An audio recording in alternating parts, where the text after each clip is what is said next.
Hello again, Year 5. Everybody okay? You ready for the next chapter of our book? Good. So, you'll remember what happened last time was that we met Tiffany and her little brother Wentworth, and they were attacked, or nearly attacked, by a monster by the river.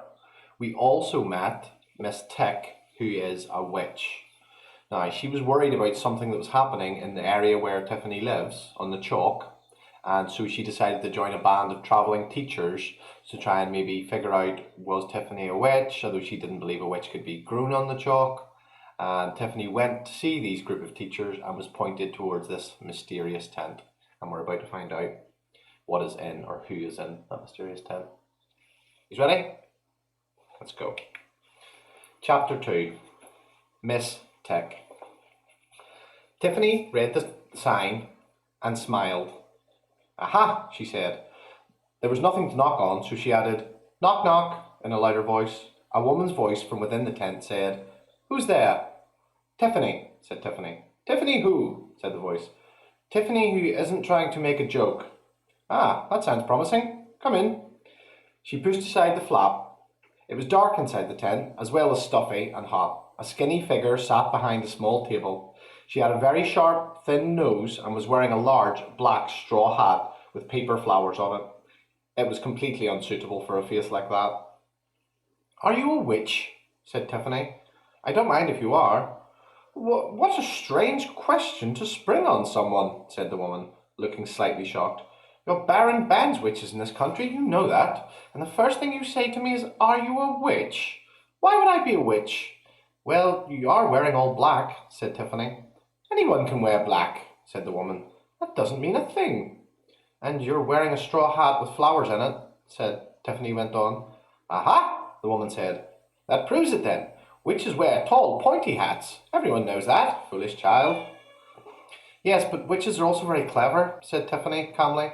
There was something about the twinkle in the woman's eye that told her to carry on. They sneak about. Probably they often don't look like witches, and a witch coming here would know about the Baron, and so she'd wear the kind of hat that everyone knows witches don't wear. The woman stared at her. That was an incredible feat of reasoning, she said at last. You'd make a good witch finder. You know they used to set fire to witches. Whatever kind of hat I've got on, you'd say it proves I'm a witch, yes? Well, that frog sitting in your hat is a bit of a clue too, said Tiffany. Actually, I'm a toad, said the creature, which had been peering at Tiffany from between the paper flowers. You're very yellow for a toad. I've been a bit ill, said the toad. And you talk, said Tiffany. You only have my word for it, said the toad, disappearing into the paper flowers. You can't prove anything. You don't have any matches on you, do you? Said the woman to Tiffany. No. Fine, just checking. Again there was a pause while the woman gave Tiffany a long stare, as if making up her mind about something. My name, she said at last, is Miss Tick, and I am a witch. It is a good name for a witch, of course. You mean like blood-sucking parasite? Said Tiffany, wrinkling her forehead. I'm sorry, said Miss Tick coldly. Ticks, said Tiffany. She'd get them. But if you use turpentine, I meant that it sounds like mystic, said Miss Tick. Oh, you mean a poon, or play on words, said Tiffany. Tiffany had read lots of words in the dictionary, and she'd never heard them spoken, so she had to guess how they were pronounced. In that case, it would be even better if your name were Miss Teak, a hard foreign word, because that would sound like Mystique. Or you could be Miss Take, which would, I can see we're going to get along like a house on fire, said Miss Tick. There may be no survivors. You really are a witch? Oh, please, said Miss Tick. Yes, I am a witch. I have a talking animal, a tendency to correct other people's pronunciation, it's pun, by the way, not poon, and a fascination for poking my nose into other people's affairs, and, yes, a pointy hat. Can I operate the spring now? Said the toad. Yes, said Miss Tick, her eyes still on Tiffany. You can operate the spring. I like operating the spring, said the toad, crawling around the back of the hat. There was a click and a slow thwap thwap thwap noise, and the centre of the hat rose slowly and jerkily out of the paper flowers, which fell away. Said Tiffany. You have a question? Said Miss Tick. With the last thwop, the top of the hat made a perfect point. How do you know I won't run away and tell the Baron right now? Said Tiffany. Because you haven't the slightest desire to do so, said Miss Tick. You are absolutely fascinated. You want to be a witch, am I right? You probably want to fly on a broomstick, yes? Oh, yes. She'd often dreamed of flying. Miss Tick's next words brought her down to earth. Really, you like having to wear really, really thick pants? Believe me, if I've got to fly, I wear two pairs of woolen ones and a canvas pair on the outside, which, I may tell you, are not very feminine no matter how much lace you sew onto them. It can get cold up there. People forget that. And then there's the bristles. Don't ask me about the bristles. I will not talk about the bristles. But can't you use a keeping warm spell? Said Tiffany. I could, but a witch doesn't do that sort of thing. Once you use magic to keep yourself warm, then you'll start using it for other things. But isn't that what a witch is supposed to? Tiffany began. Once you learn about magic, I mean really learn about magic, then learn everything you can about magic, then you've got the most important lesson still to learn, said Miss Tick. What's that? Said Tiffany. Not to use it. Witches don't use magic unless they really have to. It's hard work and difficult to control. We do other things. A witch pays attention to everything that's going on. A witch uses her head. A witch is sure of herself. A witch always has a piece of string. I always do have a piece of string, said Tiffany. It's always handy. Good. Although there's more to witchcraft than string, a witch delights in small details. A witch sees through things and round things. A witch sees further than most. A witch sees things from the other side. A witch knows where she is and when she is. A witch would see a Jenny Greenteeth, she added. What happened? How did you know I saw a Jenny Greenteeth? I am a witch. Guess. Tiffany looked around the tent. There wasn't much to see. Even now that her eyes were getting accustomed to the gloom, the sounds of the outside world filtered through the heavy material. I think... Yes, said the witch. I think you heard me telling the teacher. Correct. I just used my ears, said Miss Tick, saying nothing at all about the saucers of ink. Tell me about the monster with eyes the size of the kind of soup plates that are 8 inches across. Where do soup plates come into it? The monster is mentioned in a book of stories I've got, explained Tiffany. It said Jenny Greenteeth has eyes the size of soup plates. There's a picture, but it's not a good one, so I measured a soup plate so I could be exact. Miss Tick put her chin on her hand and gave Tiffany an odd sort of smile. That was all right, wasn't it? Said Tiffany. What? Oh, yes, very exact. Go on. Tiffany told her about the fight with Jenny, although she didn't mention Wentworth in case Miss Tick got funny about it. Miss Tick listened carefully. Why the frying pan? She said. You could have found a stick. A frying pan just seemed a better idea, said Tiffany. Ha, it was. Jenny would have eaten you up if you'd used a stick. A frying pan is made of iron. Creatures of that kidney can't stand iron. But it's a monster out of a storybook, said Tiffany. What's it doing turning up in our little river? Miss Tick stared at Tiffany for a while and then said, Why do you want to be a witch, Tiffany? It had started with the Good Child's Book of Fairy Tales. Actually, it had probably started with a lot of things, but the stories most of all. Her mother had read them to her when she was little, and then she'd read them to herself.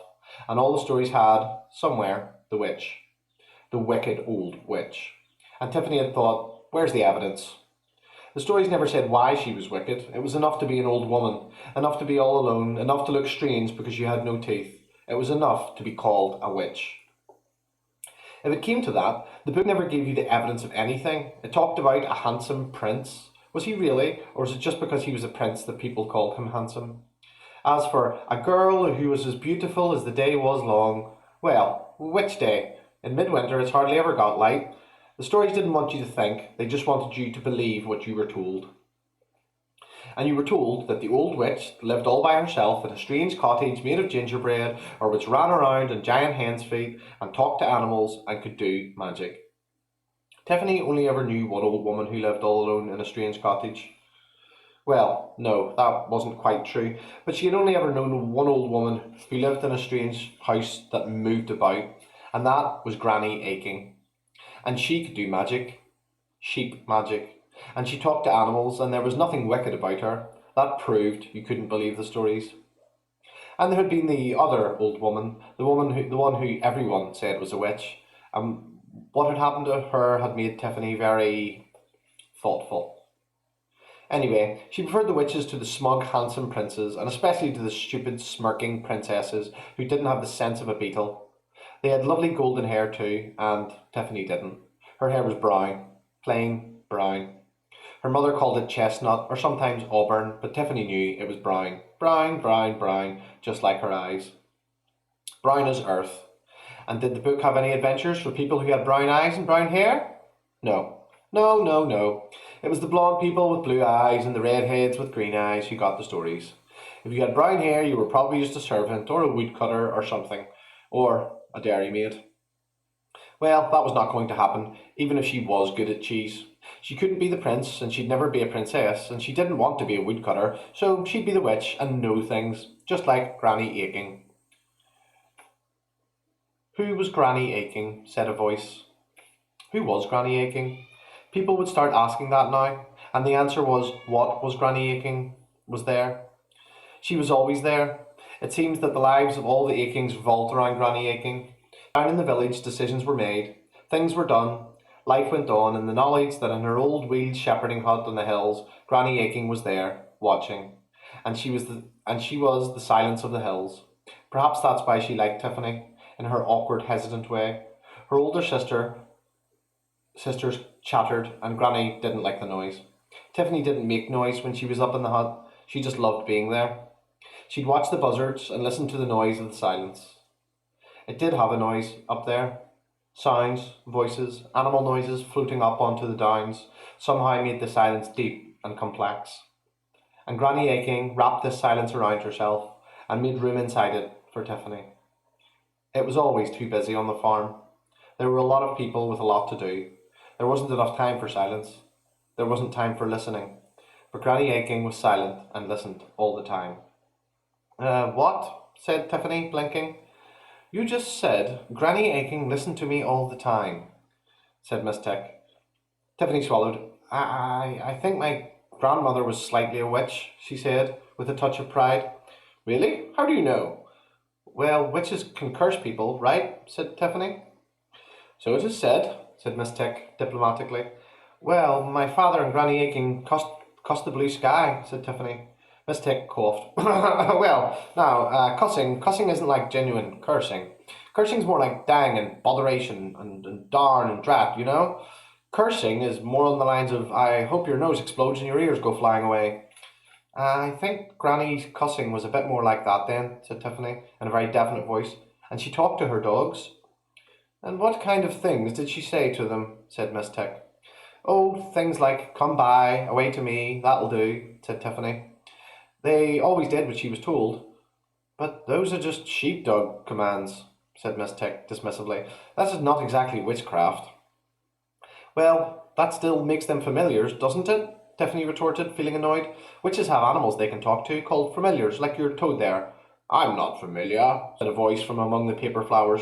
I'm just slightly presumptuous. And she knew about all kinds of herbs, Tiffany persisted. Granny Aching was going to be a witch, even if Tiffany had to argue all day. She could cure anything. My father said she could make a shepherd's pie stand up in Ba. Tiffany lowered her voice. She could bring lambs back to life. You hardly ever saw Granny Aching indoors in the spring and summer. She spent most of the year sleeping in the old wheeled hut which could be dragged across the downs after the flocks. But the first time Tiffany could remember seeing the old woman in the farmhouse, she was kneeling in front of the fire, putting a dead lamb in the big black oven.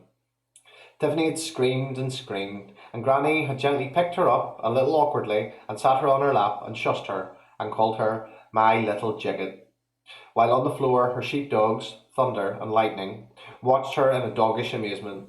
Granny wasn't particularly at home around children because they didn't baa. Then Tiffany had stopped crying out of sheer lack of breath.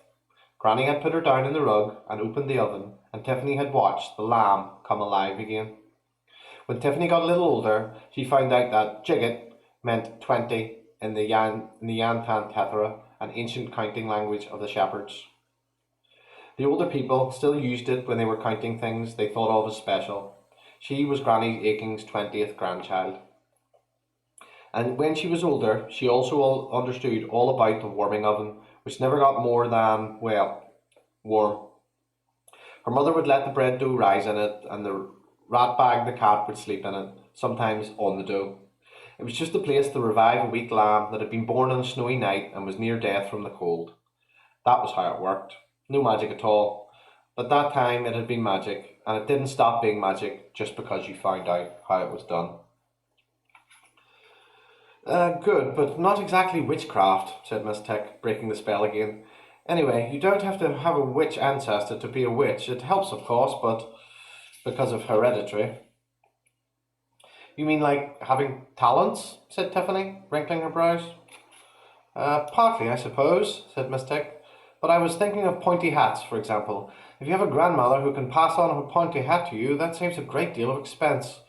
They are incredibly hard to come by, especially ones strong enough to withstand falling farmhouses. Did Mrs. Aking have anything like that? I don't think so, said Tiffany.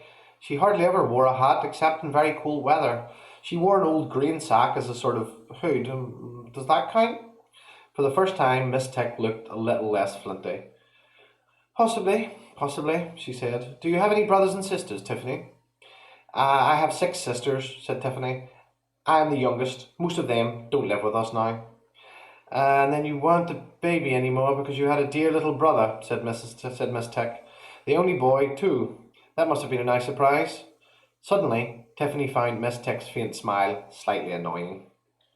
How do you know about my brother? She said. The smile faded. Miss Tick thought, this child is sharp. Just a guess, she said. No one likes admitting to spying. Are you using parapsychology on me? Said Tiffany. I think you mean psychology, said Miss Tick. Whatever, said Tiffany. You think I don't like him because my parents make a fuss of him and spoil him? Yes? Well, it did cross my mind, said Miss Tick, and gave up worrying about the spying. She was a witch, and that was all there was to it. I think it was the bit when you used him as bait for a slathering monster that gave me a hint, she added. He's just a nuisance, said Tiffany. He takes up my time, and I'm always having to look after him, and he always wants sweets. Anyway, she continued, I had to think fast. Quite so, said Miss Tick. Granny Aiken would have done something about monsters in our river, said Tiffany, ignoring that, even if they are out of books. And she'd have done something about what happened to old Miss Snapperly, she added to herself. She'd have spoken up, and people would have listened. They always listened when Granny Aiken spoke up. Speak up for those who don't have voices, she always said. Good, said Miss Tick. So she should. Witches deal with things. You said the river was very shallow where the Jenny leaped up, and the world looked blurred and shaky. Was there a susurrus? Tiffany beamed. Yes, there certainly was a susurrus. Ah, something bad is happening. Tiffany looked worried. Can I stop it? And now I'm slightly impressed, said Miss Tick. You said, can I stop it, not can anyone stop it, or can we stop it. That's good. You accept responsibility. That's a good start. And you keep a cool head. But no, you can't stop it. I walloped at Jenny Greenteeth. Lucky hit, said Miss Tick. There may be worse than her on the way, believe me. I believe an incursion of major proportions is going to start here, and clever though you are, my girl, you have as much chance as one of your lambs on a snowy night. You keep clear. I'll try to fetch help. What, from the Baron? Good gracious, no. He'd be no use at all. But he protects us, said Tiffany. That's what my mother says. Does he? Said Miss Tick. Who from? I mean, from whom? Well, from, attack, I suppose. From other barons, my father says.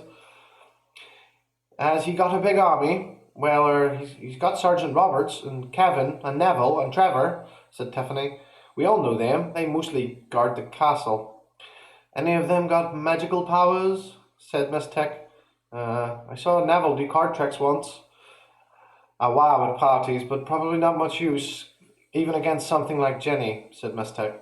Are there no witches here at all? Tiffany hesitated. There was old Mrs. Snapperly, she said. Oh yes, she'd lived all alone in a strange cottage, all right. Good name, said Miss Tick. Can't say I've heard it before, though. Where is she? She died in the snow last winter, said Tiffany slowly. Now, tell me what you're not telling me, said Miss Tick, sharp as a knife. She was begging, people think, but no one opened their doors to her, and it was, cold. She died. And she was a witch, was she? Everyone said she was a witch, said Tiffany. She really did not want to talk about this. No one in the villages around here wanted to talk about it. No one went near the ruins of the cottage in the woods either. You don't think so? Tiffany squirmed. You see, the Baron had a son called Roland. He was only 12, I think, and he went riding in the woods by himself last summer, and his dogs, they came back without him.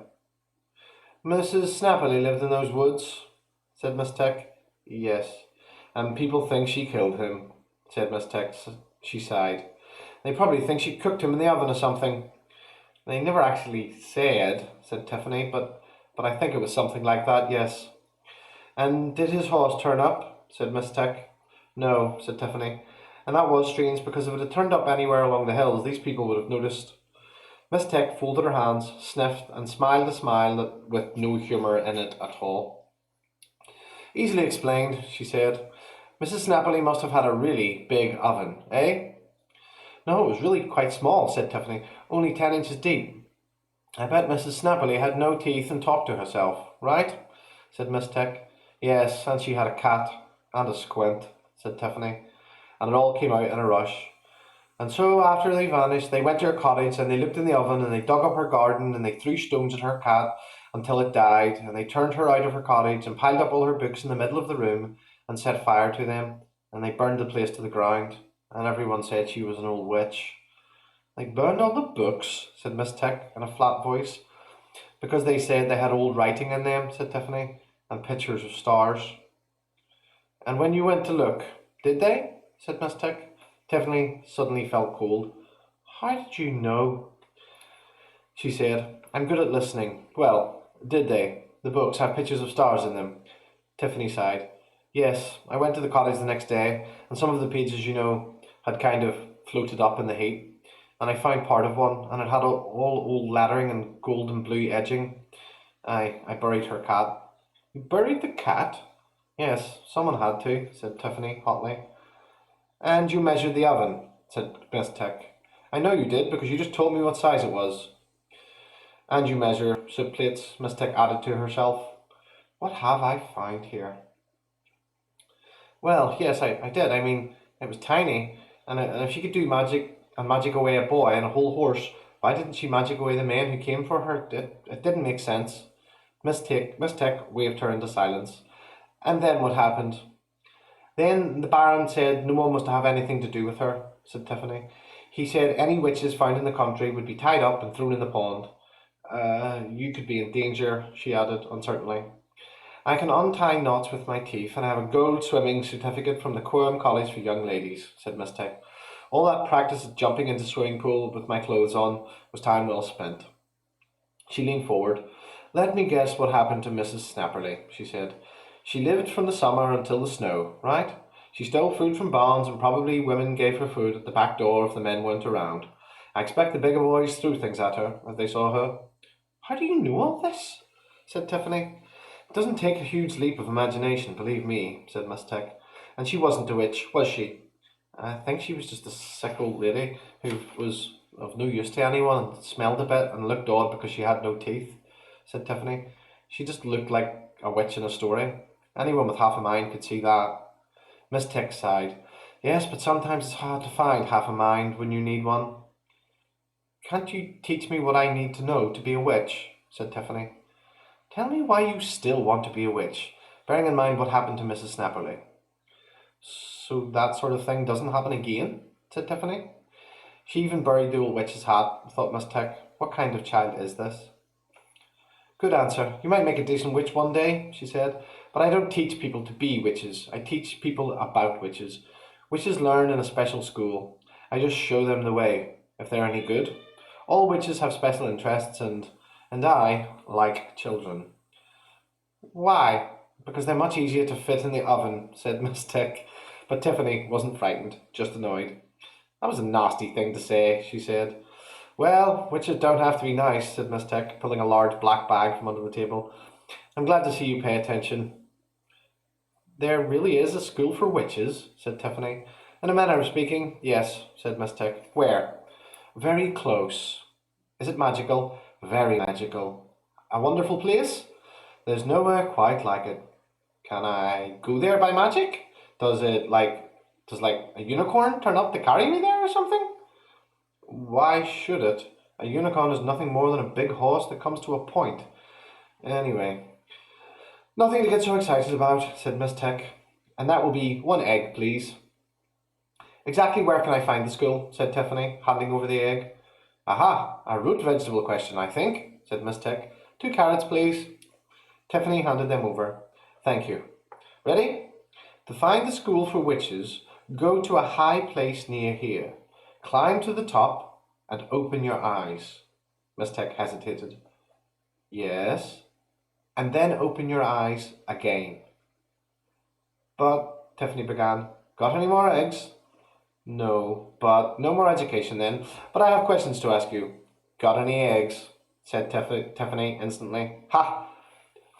Did you see anything else by the river, Tiffany? Silence suddenly filled the tent. The sound of bad smelling and erratic geography filtered through from the outside as Tiffany and Miss Tick stared into one another's eyes. No, lied Tiffany. Are you sure? Said Miss Tick. Yes. They continued the staring match, but Tiffany could outstare a cat. I see, said Miss Tick, looking away. Very well. In that case, please tell me. When you stopped outside my tent just now and you said, aha, in what I considered to be a smug tone of voice, were you thinking, this is a strange little black tent with a mysterious little sign on the door, so going inside could be the start of an adventure? Or were you thinking, this could be the tent of some wicked witch, like they thought Mrs. Napoli was, who was put on some horrible spell on me as soon as I go in? It's all right, you can stop staring now, your eyes are watering. I thought both those things, said Tiffany, blinking. But you came in anyway. Why? To find out. Good answer. Witches are naturally nosy, said Miss Tick, standing up. Well, I must go. I hope we shall meet again. I will give you some free advice, though. Will it cost me anything? What? I just said it was free. Yes, but my father said that free advice often turns out to be expensive, said Tiffany. Miss Tick sniffed. You could say that his advice is priceless, she said. Are you listening? Yes, said Tiffany. Good. Now, if you trust in yourself, yes, and believe in your dreams, yes, and follow your star, Miss Tick went on, yes, you'll still get beaten by people who spent their time working hard and learning things and weren't so lazy. Goodbye. The tent seemed to grow darker. It was time to leave. Tiffany found herself back in the square where the other teachers were taking down their stalls. She didn't look around. She knew enough not to look around. Either the tent would still be there, which would be a disappointment, or it would have mysteriously disappeared, and that would be worrying. She headed home and wondered if she should have mentioned the little red-haired men. She hadn't for a whole lot of reasons. She wasn't sure now that she'd really seen them. She had a feeling that they wouldn't have wanted her to, and it was nice to have something Miss Tick didn't know. Yes, that was the best part. Miss Tick was a bit too clever, in Tiffany's opinion. On the way home, she climbed to the top of Arkin Hill, which was just outside the village.